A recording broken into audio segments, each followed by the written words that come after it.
This is a Change Physician, episode 186. Welcome back to the Change Physician. I am Melissa Cady, the Challenge Doctor, with my co-host, Dr. Kevin Cuccaro. And today we're going to have a conversation based on a quotation that was made by who, Kevin? Do we know? Well, okay, so the one we were looking at is the more you know, the more you realize you don't know. And that's attributed to Aristotle. And the other one came from a quote from John Archibald Wheeler, which is, "We live on an island surrounded by a sea of ignorance. As our island of knowledge grows, so does the shore of our ignorance," which is sort of a more eloquent way of basically saying the same thing. And it is the idea that as you know more, you realize there's so much more that you don't know. And I like the graphic of the island because you can have this, this island's expanding and you have that coastline. That could be a big island. It could even be a continent, but there's a lot of coast and you realize, holy crap, there's a whole lot of stuff out there versus something that has a really small, if you have a really small island of knowledge, you have a very small coastline. And it may actually seem that there's not as much that you don't know, that border isn't there. I think it has a lot of implications on a lot of different aspects of life. Certainly at medicine, it does. Definitely. I think in the political game, and particularly with the internet now, it impacts. There's a lot of people who speak like as I say, they really, really know something really, really well, and they don't. But they're not aware of it, So that's my first kind of takeaway is just this idea of understanding. Like it's just as important to understand what you know as it is to recognize all the things that you don't know and to appreciate them. I firmly believe that is really, really, really important, rather than assume you know everything. Right, and that's interesting because you'll find people that we've read some articles recently. they maybe have a little bit, they've learned something new, they get the exposure to something new, but they don't necessarily understand the nuances of that something new. And if they stop learning or they don't seek out additional knowledge to just reinforce or to expand on that knowledge to understand whether or not they truly understand it, that's a problem I find, is that it is exciting as a human to many times feel like you've learned something new and you know something somebody else doesn't know, but you don't really understand the stuff behind it, like digging in the basically going down that rabbit hole.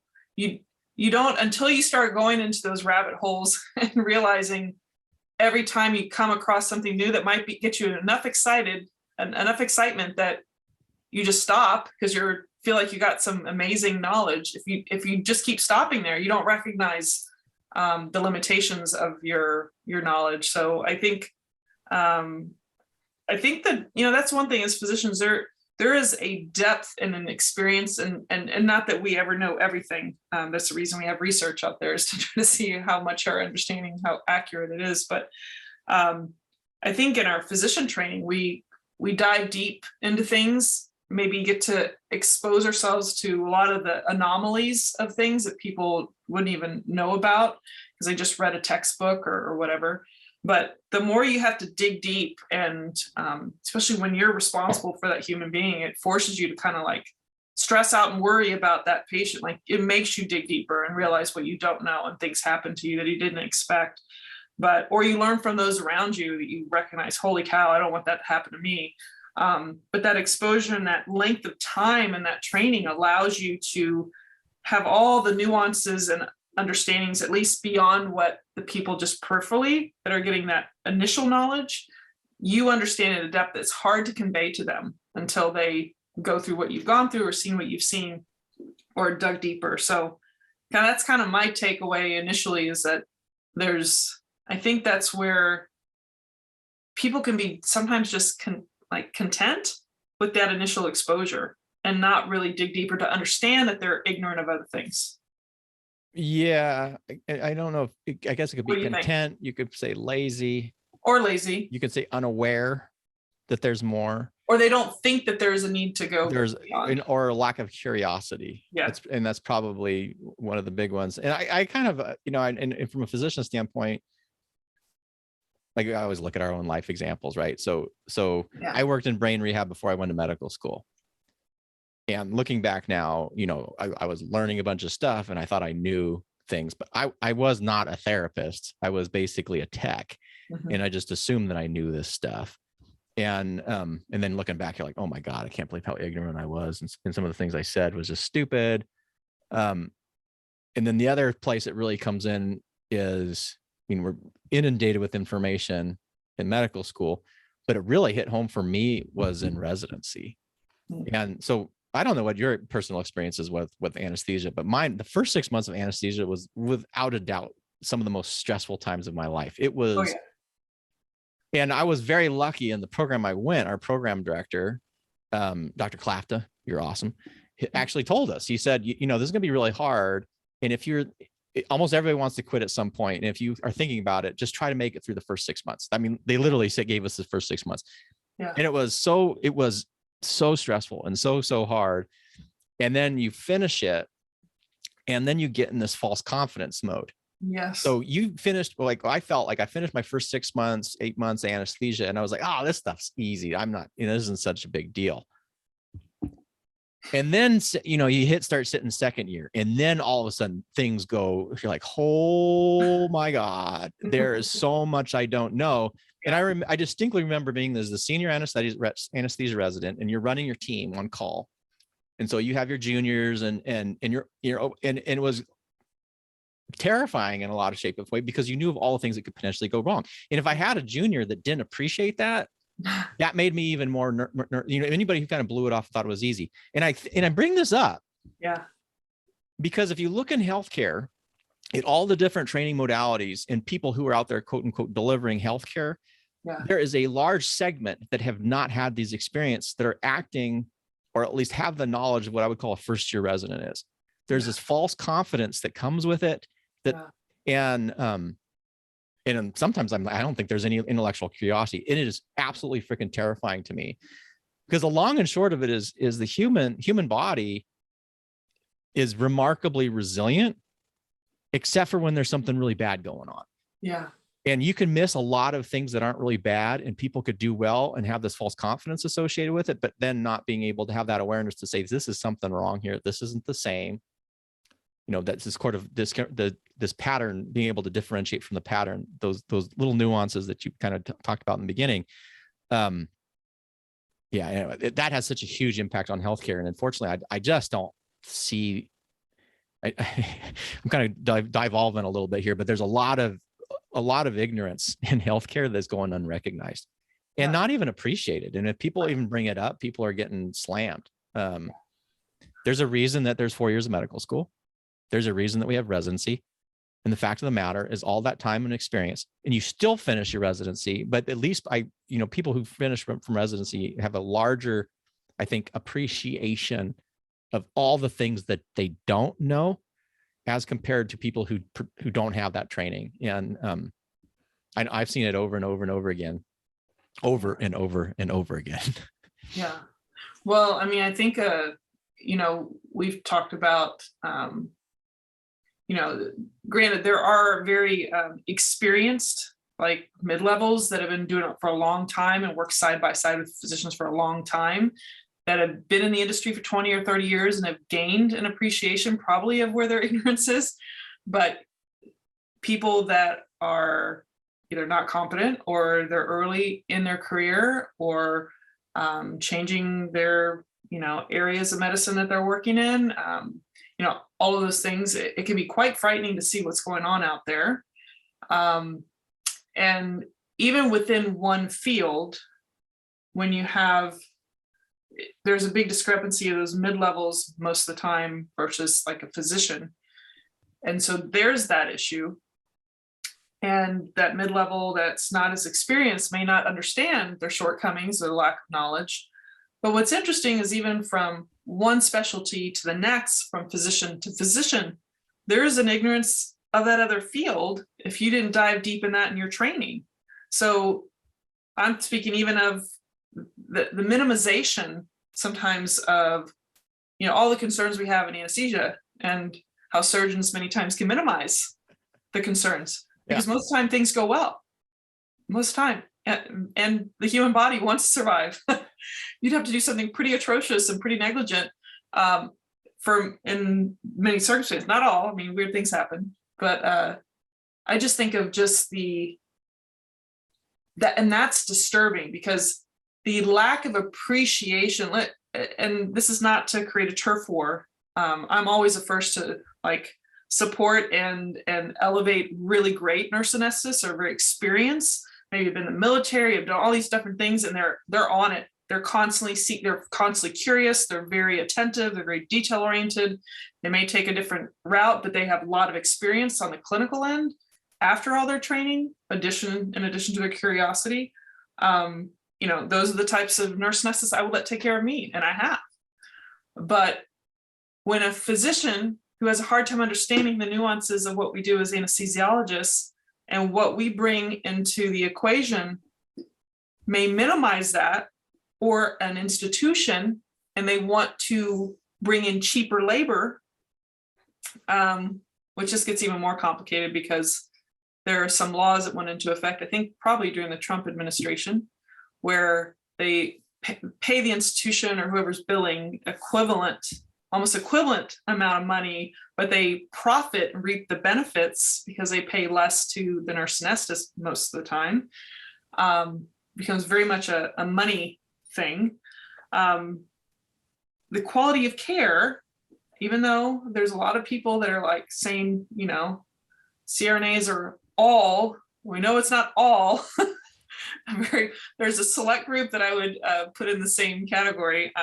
Don't get me wrong, there's some physicians I wouldn't let take care of me because of their lack of caring or lack of. But people always do that, right? And I know you're not doing this, but I'm just saying, well, look, there's this. They'll point out that one example.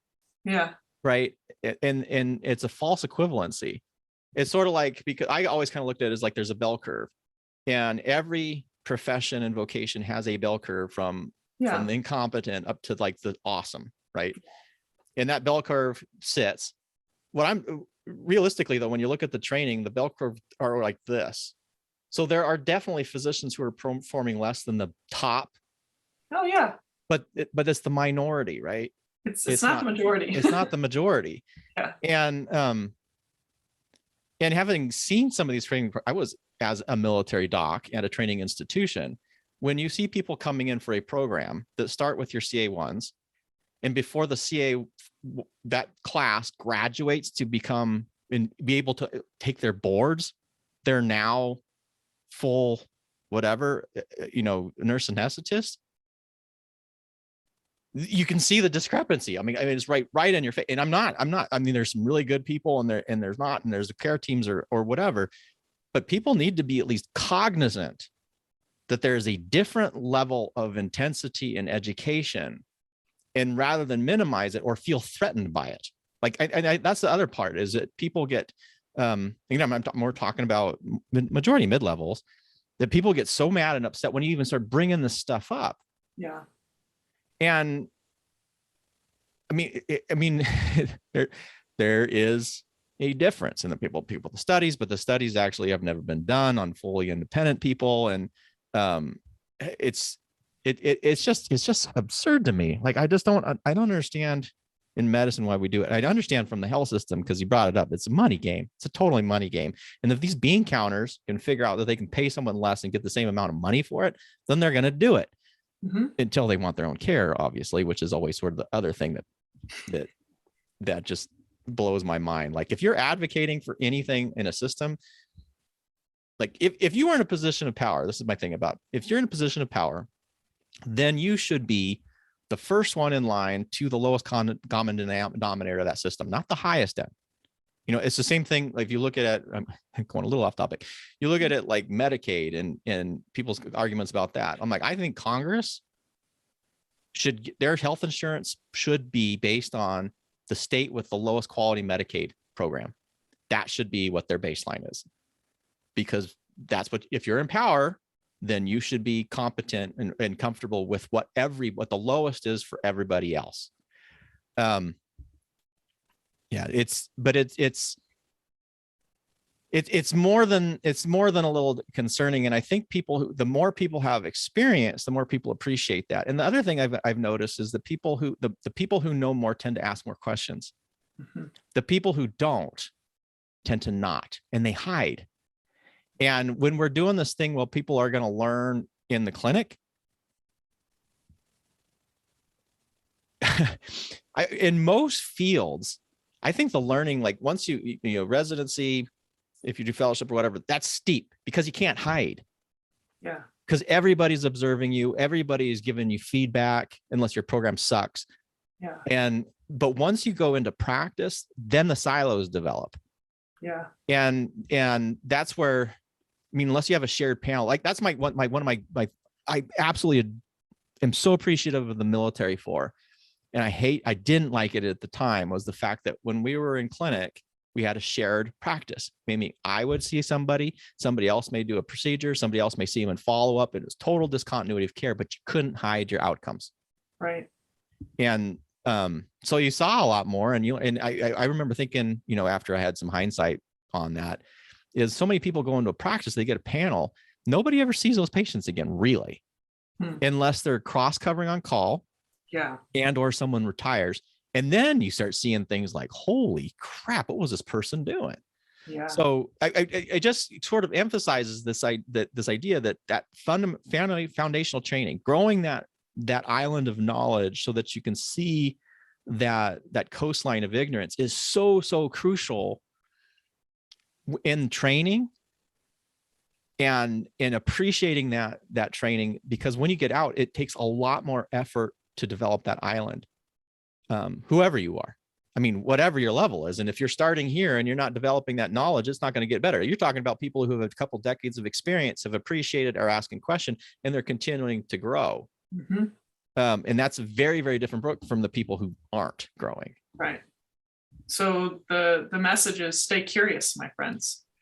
Stay curious and beware confidence. Like the one thing that this all relates to is Dunning-Kruger, which is this confidence that people have, the famous study, and people throw it out for years now without probably reading the study, but it's this idea that people will say things with utmost confidence, and the people who tend to be the most confident with what they're saying are the people who know nothing about it or the most ignorant about it.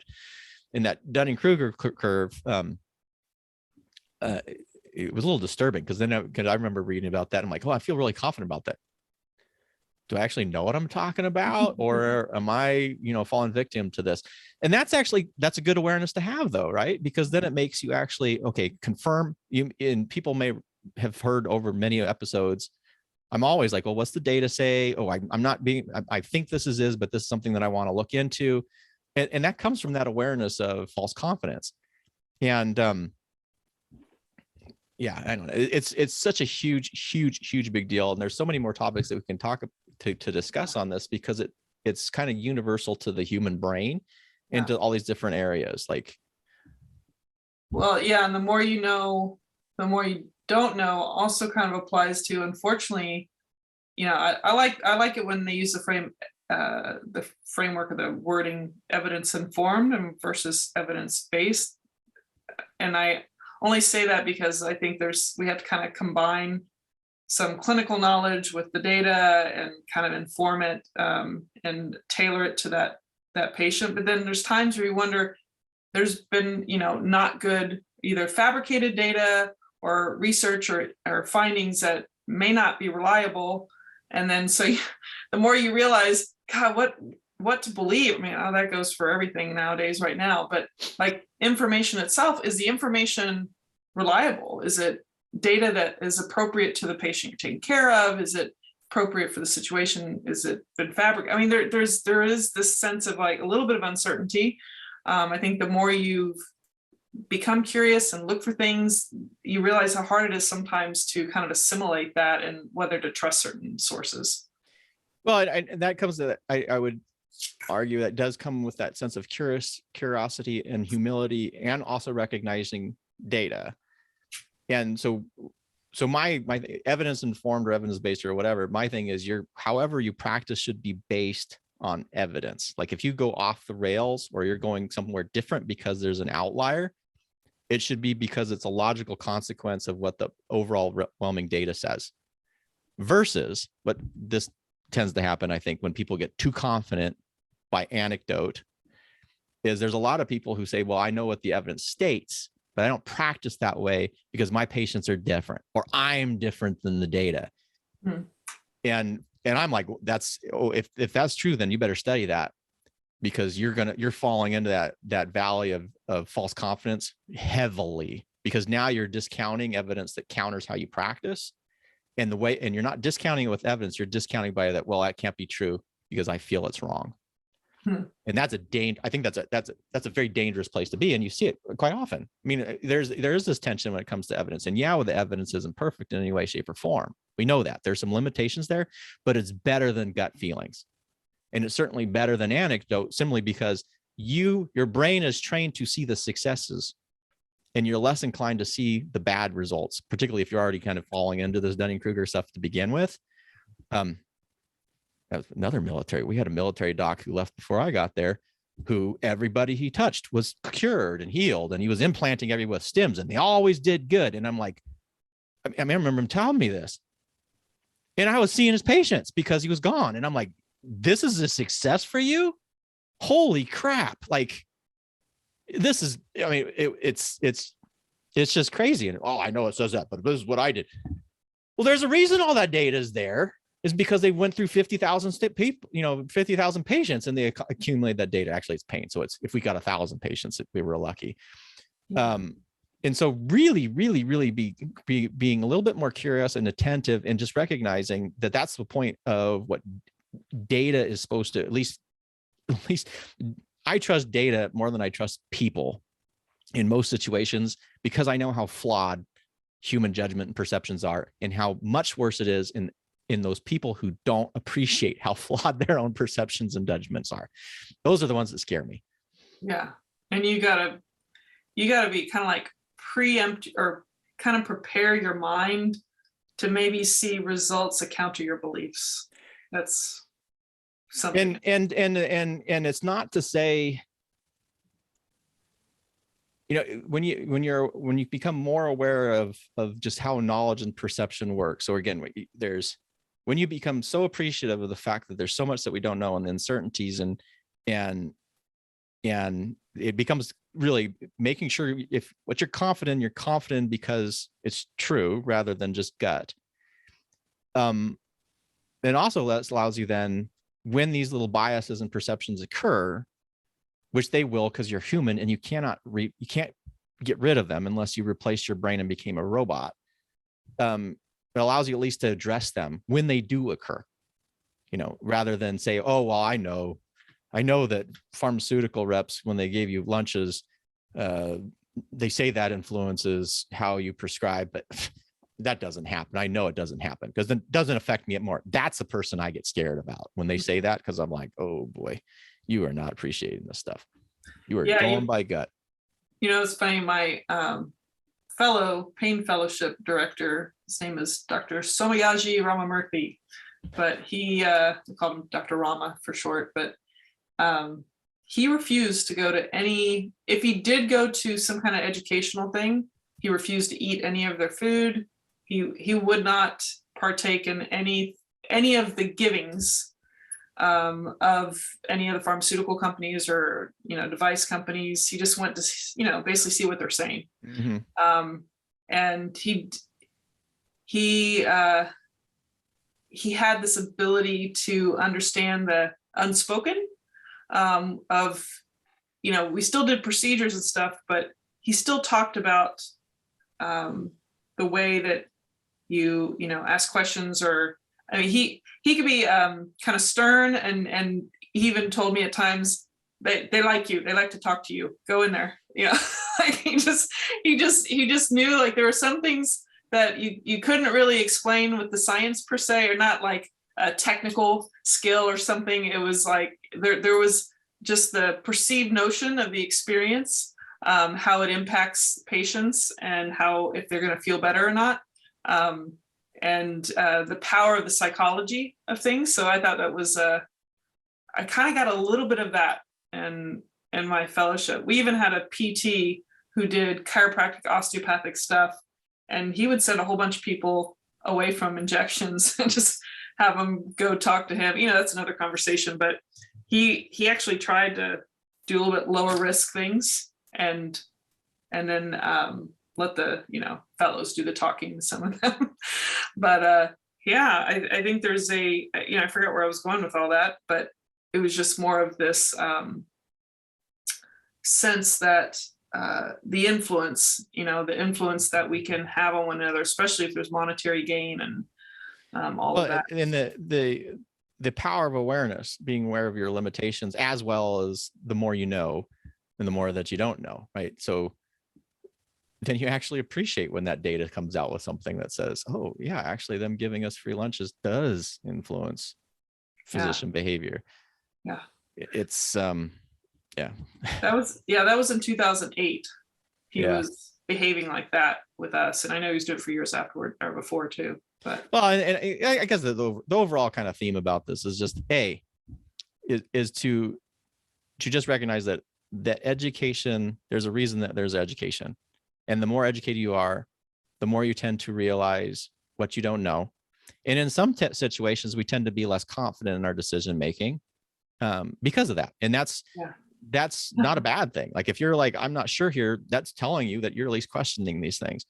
If you're not, and you're brand new and you have no clinical experience or whatever it is, and you're not questioning anything, then that's super concerning. There is a difference. Again, I'm going to emphasize that there is a difference in depth of education when it comes to in the healthcare field, in any field, period. Think about this from a jet plane, or if you have a pilot versus, a stewardess trying to fly the plane. Yeah. And then the kind of the last part though, is just being intellectually curious so that when something touches those beliefs and biases that you have and you get the reaction, is to rather than to stumble into it in your hold on your little small knowledge island and say, oh, that can't be true, is to say, hey, maybe this is true. Or why? If I don't believe this is true, why? And look for, how could this be true? I guess that's the kid. Instead of saying this can't be true, I'm going to look and find out why it's not true. What you really should be doing is, if this is true, how would it be true? How could this be true? So that you can find those sources that actually counter your confirmation bias that you have, because you're going to want to find something that supports what you already say, and someone out there is going to say it, versus actually challenge and grow and change your beliefs and perhaps improve how you practice. Yeah. And if you're a patient, a little bit of uncertainty or curiosity from the physician that may not come across maybe in the way you expect certainty, that doesn't mean that's a bad thing. It depends on the circumstance. If they're a very experienced, knowledgeable, maybe surgeon or physician that's been doing this 20, 30 years with a great reputation, and not that you can really figure that out completely unless you're on the inside sometimes, but sometimes just that honesty of, I'm not quite sure what's going on, but let's dig deeper. Let's be curious. Let's communicate, and let's see where this is going and see if we can, figure this stuff out. Like a caring, curious person that's willing to express an uncertainty and is wanting to rule out the main big things, life-threatening things, and get to the bottom of it. That, to me, that's a great physician. Any comments on that? No, I just I agree. And then like there's a whole nother discussion on there as well, because from a patient perspective, or someone who's kind of entering the healthcare system, there's all this balancing act here. And if you go and convince that you have this, and yet nobody is, I guess there's a fine line, because I've seen a lot of people who say, well, that can't be true. That can't be true. That can't be true. That can't be true, because it's not what I believe it to be true. Right. And you will find someone who will tell you you're right. And then they will do the thing that you're asking for that was probably, again, I'm skewed because of the pain and spine world. Sure. And that basically comes around. There's a lot of people who have back pain that are convinced that they need surgery. Yeah. And we'll have 50 people saying they don't need surgery, but there will be the one who will do the surgery if you find them. And so if you have a bunch of physicians saying, again, rather than automatically assuming that they're all wrong, Yep. is to say, well, maybe they're right. What do I need to kind of figure this out a little bit more? Let me explore this. Let me be curious. Maybe I'm thinking about this wrong. Right. And that's hard. I mean, the deeper your belief is about something, the more difficult it is to challenge this belief. And it really comes to pain. Like other things, I used to compare it to politics and in preaching, like literally religious beliefs, because some of those are so fundamental to you that you can't. It's very hard to have an honest discussion about them because they're charged and loaded, and we're not curious anymore, and we're not willing to kind of see and recognize what it is that we don't know. It's a dangerous place to be. It really living on a little small island that's surrounded by what appears to be a small shore of ignorance. It's not a good place to be. Not a good place to be. Even though you can say really, really confidently, this is awesome, I know everything. Well, I would rather have some uncertainty from my clinician than have someone that's overly certain, but they're wrong. So it's such a weird juggle there. And quick little story, and I'll make it quick because I know we got to close out, but I had a personal friend who's a medical professional that within a month had already gotten to get, back surgery, and their belief in the whole old science pain and that anything going down the leg, even though there's no foot drop or anything like that, feeling sensory experiences on the leg, they believe that it was kind of like it needed to be reversed with surgery, but yet they still have the same same pain and stuff going on afterwards. Now, I'm not the one that examined this person, but I'm just saying I just kept my mouth shut. It was so hard because their belief is that anything, some ridiculous kind of pain, or that it can't change. It's really hard, especially it is hard. Yeah, because I didn't want to tell her that, because your experience is never the same exactly as somebody else's, but I've had sensory experience down my leg that are just like, people would think they've got to have the surgery, but 3 months later, it's not giving me a problem. Anyway, I probably should leave it at that before I go on a diatribe, but any last comments, or you want to take us out?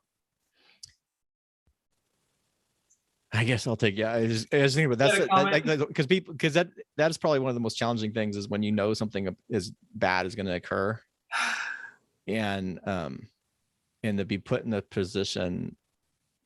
They didn't even ask me. It was kind of like a conviction that this is what you do. It was and that bad. And it's, you're like, well, what am I supposed to do? If particularly if they're a friend or family member and they're going to do something that is bad, or unnecessary, or has a high likelihood of failure. I have said things, and it always backfires. It doesn't go well, right? it doesn't go well, and then it's like, and I guess that brings into it. If someone tells you information that is contrary to what you want to hear, you should probably be appreciative of that, I guess. And that kind of feeds into this discussion a little bit. That goes to pain. It goes to medicine in general. We can pull that into the relationship thing. That can go into health. It's that curiosity thing. As I'm just reading, it's curiosity cures ignorance. And I know it may not cure it, but at least it fights it off pretty good. It improves it. Yeah. So I don't know. That's, I guess, the final words for me. Be appreciative. If you feel you don't know something, that's a great place to be. Be more concerned when you feel you know everything. Ask questions. Ask a lot of questions and confirm what you know. And one thing you should know is, if you are interested in more of these discussions, you can join us on the community at thechangedphysician.com. And until next time, stay well. Take care.